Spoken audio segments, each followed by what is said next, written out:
Welcome back, everyone. This is Jeff from the Overwatch team, here with another developer update. Today we're going to be talking all about Season 2.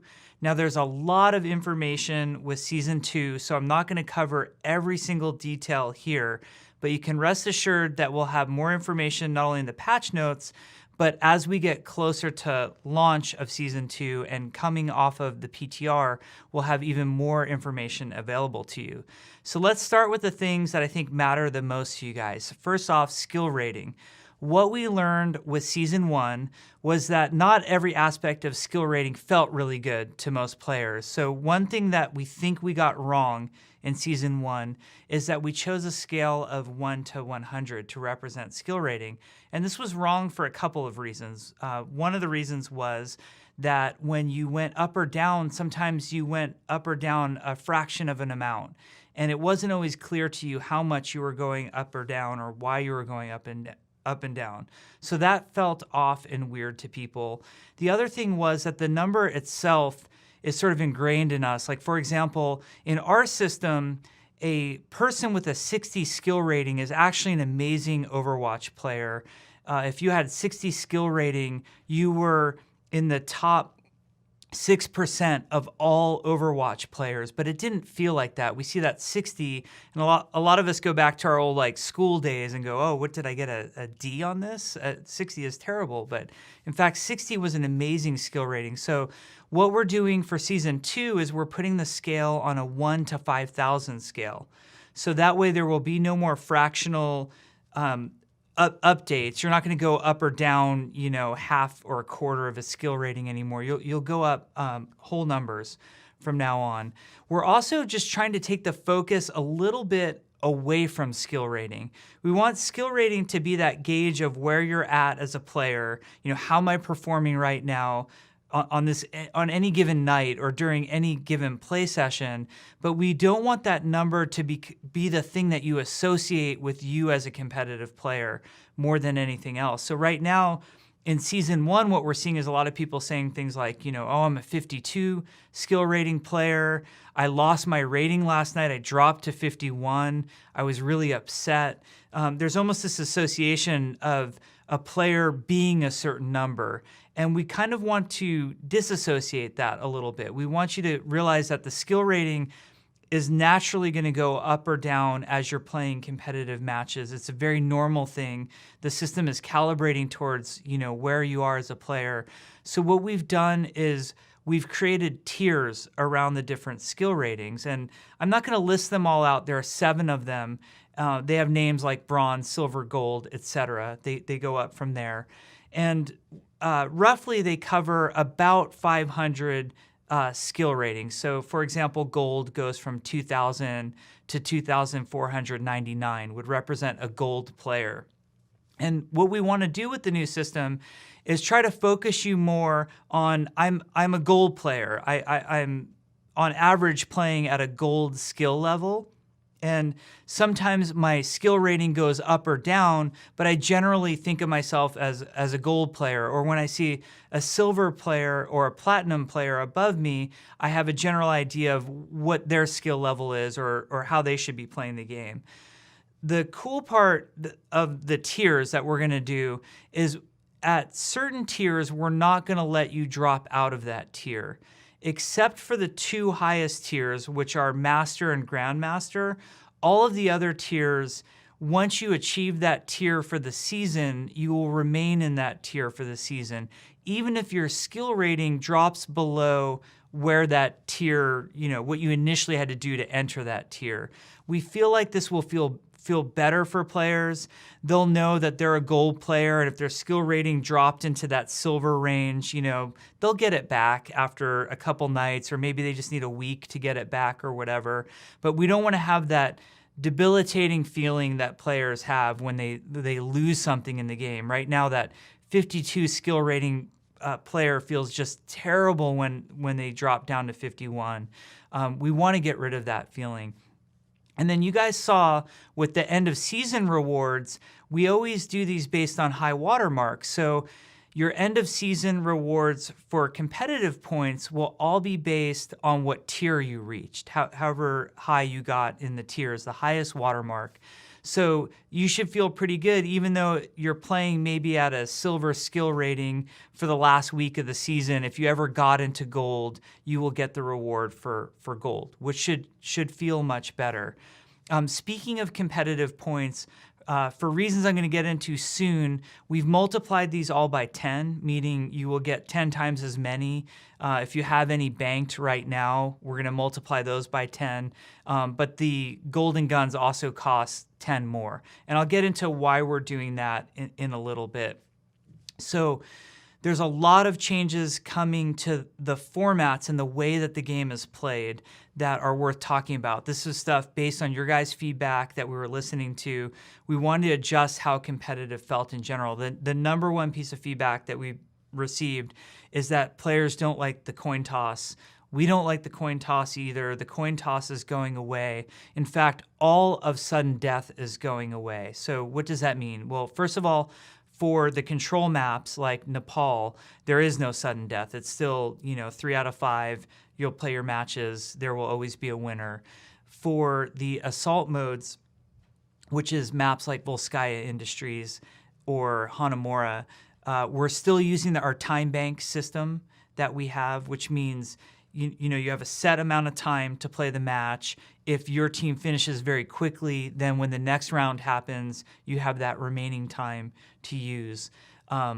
We've made some adjustments there. So one thing that we've done is after the initial first round capture of point A, so every other time besides that one that I just mentioned, we'll always give a bonus 30 seconds. The reason we're doing this is there were those awkward times where you would capture a point in overtime, and then the map would just end and you never have a shot at the second point. So we want to make sure that if you're having a really great comeback moment, you have a shot. I mean, albeit 30 seconds is really fast and aggressive, but we want to at least give you that chance to get to the next point and make a final push and take it. So we will be giving you 30 seconds there.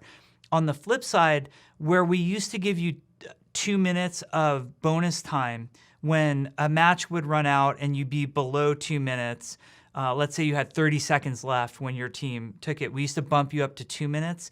That's only going to be a minute from now on. So we're getting more aggressive with the time. We saw the capture times that you guys were posting, and we're doing our tuning around that. So you'll only have a minute from now on when we do give you bonus time.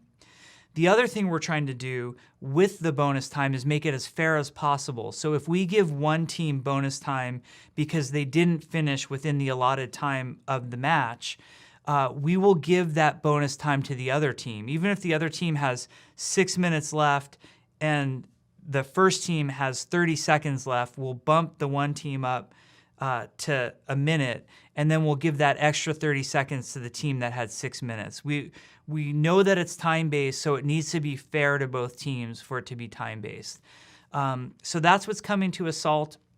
The exciting thing for us is the time bank system, like I mentioned, will also be coming to what we call our hybrid game mode, which is maps like Numbani or Kings Row, as well as the full payloads, which are maps like Dorado and Gibraltar, for example. The time bank system will come to those. So if you push the payload all the way to the end and have 3 minutes left, you will get another round to now see how far you can push the payload.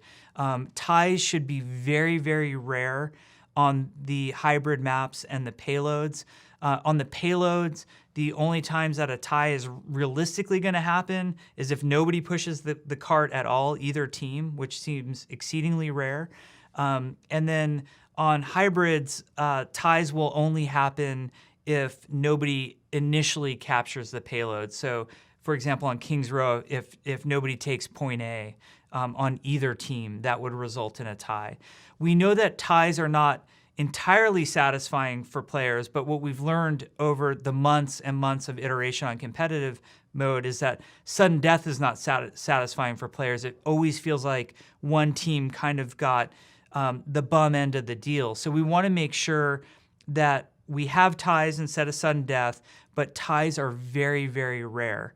I mentioned before that we did that multiplication to competitive points, and this is so that we can give both teams at least some competitive points for a tie. It won't be as much as a win, but we want you to get something for that time investment. So there will be ties from now on. Ties should be very rare.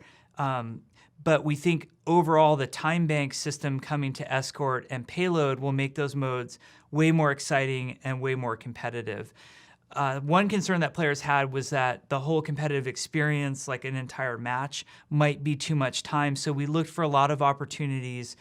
For example, within Assemble Your Heroes, as one of the examples, for places where we could trim time. The initial Assemble Heroes time is what it's always been, but subsequent Assemble Your Heroes, we've trimmed down that time quite a bit.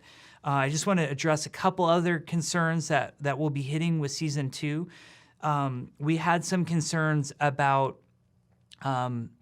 players grouping in widely disparate skill ratings, meaning you might have a level 40 player grouped with a level 70 player. I'm sorry, not level, skill rating. So we're addressing this problem. We're getting way more aggressive with how close you can be to one another. When it goes onto the PTR, in our new skill rating system, which is 1 through 1,000, you can only be within a skill rating of 500. We're going to see how players feel about this. If it's too aggressive, we'll loosen up on it a little bit, but you have to realize what we're fighting with here is the desire for people to play with their friends versus the unfairness of widely disparate skill ratings grouping with one another. So it's a tricky place for us to get to in terms of balance. We're hoping those of you who play on the PTR and group with friends kind of give us your feedback about what you think that right number is. That's something that's not terribly difficult for us to iterate on. So we'll be looking at that. The other thing that we'll be introducing with Season 2 was something that people were concerned about. This is only going to affect really the top-end players, but I know everybody was concerned about it, and that's skill rating decay. So if you are a master or grandmaster skill rating player, as well as diamond, you will now be subject to skill rating decay. And what that means is if you don't play competitive Overwatch for 7 days, you will lose 50 skill rating every 24 hours. And that has a floor. You will only go down to the bottom of diamond. It's not like you will drop all the way to the bottom of bronze. But we really want those top-end players to not just earn their spot and sit there for the rest of the season. We want them to be playing competitively and earning their spot. So they'll have to keep active in the system. It's not brutal. It's not like we're asking you to play 20 hours a day. We're just making sure that you're checking in with the system and still playing. So that will happen. Also, for our top 500 players, we're going to require that you have at least 50 matches played. So you'll know if you see a player in the top 500 that there's somebody who hasn't just completed their placement and got really, really lucky and the time had passed, so they happen to end up in the top 500, that they're players who are really actively and aggressively playing competitive mode. There's way more changes than I just mentioned. There's a lot of details. We're working to make sure that the patch notes are as detailed as possible, and we're working on other forms of communication because we know how much you guys care about competitive play in Overwatch. And we want Season 2 to be a really great step forward for everyone. We want Season 2 to feel kind of like a new beginning and like a really awesome moment where everybody can come back and try the system again and feel much better about the direction that it's taking.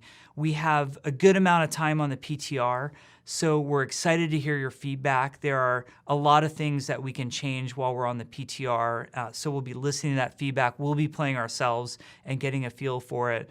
But we want this to be the competitive system that you guys want. We want it to be awesome for you. It's your game. It should feel amazing. So please join us on the PTR. Let us know your thoughts. We hope you enjoy the system, and we'll give you more information as soon as it's available. Thanks, everybody.